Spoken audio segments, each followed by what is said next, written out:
Les histoires capillotractées présentent les contes de l'Avent, c'est ce qu'on aime évidemment, parce qu'après c'est trop tard, alors oui, il y en a marre. Nous on veut des contes de fées, des histoires qui font rêver. Oui, juste avant Noël, on se fait la belle côté imaginaire. Oui, c'est les contes, les contes de l'Avent. Les contes de l'Avent, des histoires capillotractées. Hey! Oui, c'est les contes de l'Avent.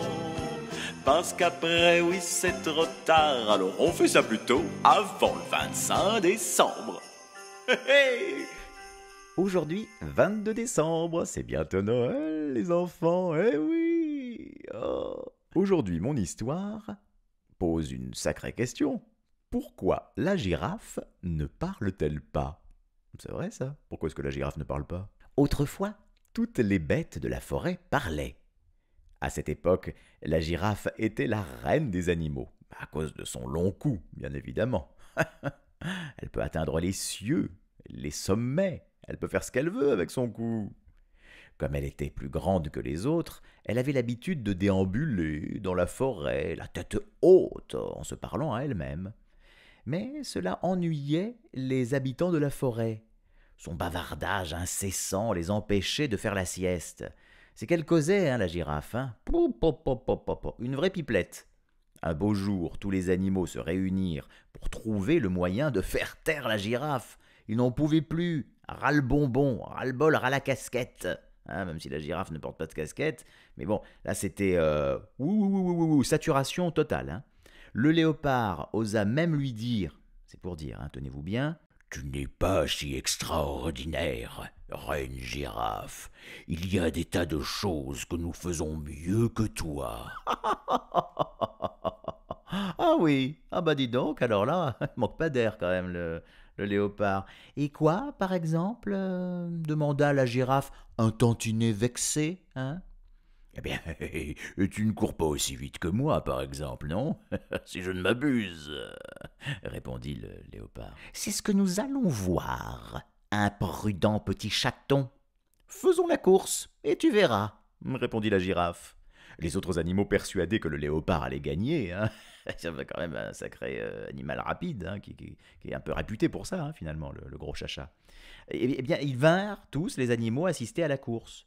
Le léopard et la girafe partirent, top départ, attention, 3, 2, 1, on y va. Bientôt la girafe mena d'une encolure, puis le léopard gagna du terrain et la dépassa. Mais alors, il se cogna la tête, la première, dans un arbre et tomba, brum, de tout son long et de tout son poids sur le sol.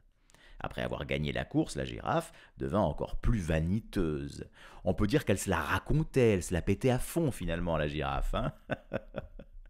Elle déambule dans la forêt, la tête plus haute que jamais. Ça, pour être hautaine, elle était hautaine, la girafe. Elle se félicitait d'être bien supérieure aux autres animaux, pensez-vous. De nouveau, toute la forêt résonna du vain bavardage de la girafe. Quelques jours plus tard, les animaux se rassemblèrent à nouveau pour décider de ce qu'ils allaient faire à son sujet, parce que quand il y en a marre, il y en a marre, voilà.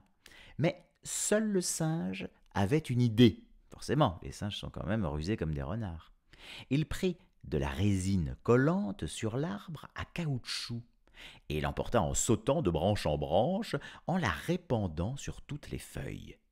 Un peu plus tard vint la girafe, qui se mit à brouter les feuilles comme à l'accoutumée, finalement. Mais chaque bouchée qu'elle avalait restait collée dans son long cou. Et malgré tous ses efforts pour avaler, tousser et cracher, les feuilles refusaient de descendre. Voilà. La girafe secoua son long cou, elle but toute l'eau du lac. Impossible de se débarrasser des feuilles collantes.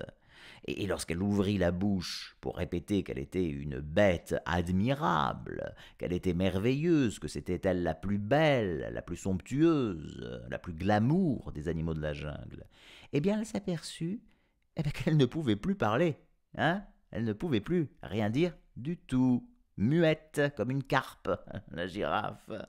Oui, elle était devenue muette, je vous le dis. Alors tous les animaux remercièrent le singe d'avoir imposé le silence à la girafe fanfaronne, parce qu'elle commençait à nous gonfler quand même. Et c'est de ce jour-là qu'ils purent dormir tranquillou, des après-midi entiers, alors là, de farniente totale, des siestes, en veux-tu, en voilà. Ah, c'était calme. Oh là là là, c'était bien. À ce moment-là, c'est vrai qu'on pouvait se dire que c'était quand même assez serein et zen. Tandis que la girafe errait comme une âme en peine, formant avec sa bouche des mots silencieux, puisqu'elle n'avait plus le choix, au sommet des arbres. Et voilà, c'est comme ça que ça s'est passé, finalement. Donc voilà, j'ai répondu, j'espère, à votre question. Pourquoi la girafe ne parle-t-elle pas? Ben voilà, c'est tout simplement pour cette raison. Je vous dis donc à demain, si vous le voulez bien. Au revoir.